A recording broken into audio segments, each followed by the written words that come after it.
Horror, thriller, comedy, sci-fi, drama যে কোনো ধরনের জনরা, যে কোনো স্বাদের সিনেমা। শুধুমাত্র সিনেমা ক্রনিকলসের পর্দায়। আশ্চর্যজনকভাবে উলভেরিন অ্যান্ড ডেডপুল ৩ দিনে ৩,৬৫০ কোটি টাকা ক্রস করে ফেলেছে। আর এতদিনে নিশ্চয়ই সেটা ৪,০০০ কোটি ক্রস হয়ে উঠেছে। এদিকে আরডিজে ডক্টর ডুম হয়ে মার্ভেলে ব্যাক করেছে, কিন্তু এটাও শোনা যাচ্ছে আয়রন ম্যান নাকি ফিরে আসতে পারে। এবার প্রশ্ন, ডক্টর ডুমের ক্যারেক্টার তো প্লে করছে আরডিজে, তাহলে আয়রন ম্যানের ক্যারেক্টারটা কে প্লে করবে? রিউমার এসেছে মার্ভেল স্টুডিওস চাইছে টম ক্রুজকে দিয়ে আয়রন ম্যানের ক্যারেক্টারটা প্লে করাতে অন্য কোনো একটা ইউনিভার্সের হয়। এখন তো মাল্টিভার্সের কনসেপ্ট, যা খুশি হতে পারে। আর অবশ্যই এটা কিন্তু রিউমার, আমার কাছে এর কিন্তু কোনো প্রপার ইনফরমেশন নেই। শুধু আমি কেন, সমস্ত মার্ভেল ফ্যানরাই চায় আয়রন ম্যান ফিরে আসুক। একবার ভাবুন, যদি আয়রন ম্যান ফিরে আসে আর আয়রন ম্যান ভার্সেস ডক্টর ডুম হয়, তাহলে ঘটনাটা কতটা এক্সট্রিম লেভেলে যেতে পারে।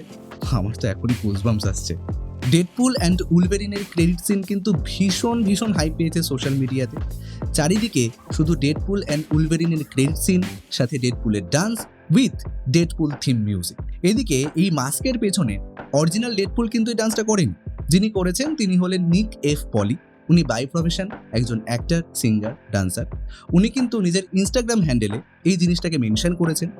এদিকে মার্ভেল স্টুডিওস কিন্তু আগামী মুভিজের অলরেডি অনেকগুলো অ্যানাউন্সমেন্ট করে ফেলেছে, যেমন অ্যাভেঞ্জার্স সিক্রেট ওয়ার্স, অ্যাভেঞ্জার্স ডুমসডে, ফ্যান্টাস্টিক ফোর এবং আরও অনেক কিছু।